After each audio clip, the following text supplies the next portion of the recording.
Revanth Reddy PCC అధ్యక్షుడిగా అయిన తర్వాత మీరు కాంగ్రెస్ పార్టీకి మరోసారి ఫిదా అయిపోయినట్టుగా అనిపిస్తుంది.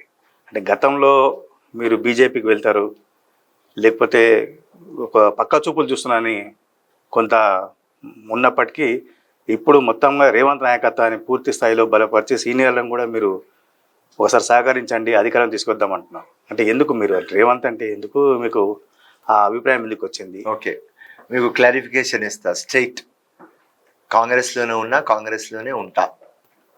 బీజేపీకి ఛాలెంజ్ వేసిన ఏమని, అసదుద్దీన్ ఓవైసీ బీజేపీకి B team. BJP Bandi Sanjay కానీ, తరుణ్ చుగ్ కానీ, కిషన్ రెడ్డి కానీ అందరికీ ఒకటే మాట చెప్పిన, బీజేపీలో వస్తా, నాకు అసదుద్దీన్ మీద టికెట్ ఇస్తారా మీరు? ఎంపీ టికెట్ 2019 కాంగ్రెస్ పార్టీ నాకు ఇచ్చింది. మీకు అసదుద్దీన్ గురించి మీరు మొత్తం లొల్లి పంచాయత్ చేస్తారు, రజాకార్ చెప్తారు, అసదుద్దీన్ చెప్తారు, డివైడ్ అండ్ రూల్ చేస్తారు, అన్నీ చేస్తారు. కానీ వాస్తవాలు ఏమున్నది? Asaduddin B team.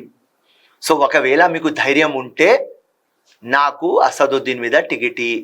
వాళ్ళు ఏమన్నారు, నాంపల్లి కావాలి ఇస్తా, వేరే కావాలి అంటే ఇస్తా, కానీ అసదుద్దీన్ గురించి మనం తర్వాత మాట్లాడదాం. నేనన్నా no no no no, Asaduddin మీద నాకు టికెట్ ఇస్తే నేను బీజేపీలో వస్తా అని చెప్పిన. వాళ్ళు ఇయ్యరు, నేను పోను. ఇలా మీ ఛానల్ ముందు చెప్తా, అసదుద్దీన్ మీద మీకు ధైర్యం ఉన్నది ఇవ్వడానికి, నేను వచ్చేస్తా, కాంగ్రెస్ ఇడ్సేసి వచ్చేస్తా. నువ్వు ఇయ్యరు, పెట్టరు. ఆ లంగా ఫెల్లోకి మీరు పక్క పెట్టుకొని తీసుకుపోతున్నారు. ఇండియా మొత్తం డివైడ్ అండ్ రూల్ చేస్తున్నారు మీరు.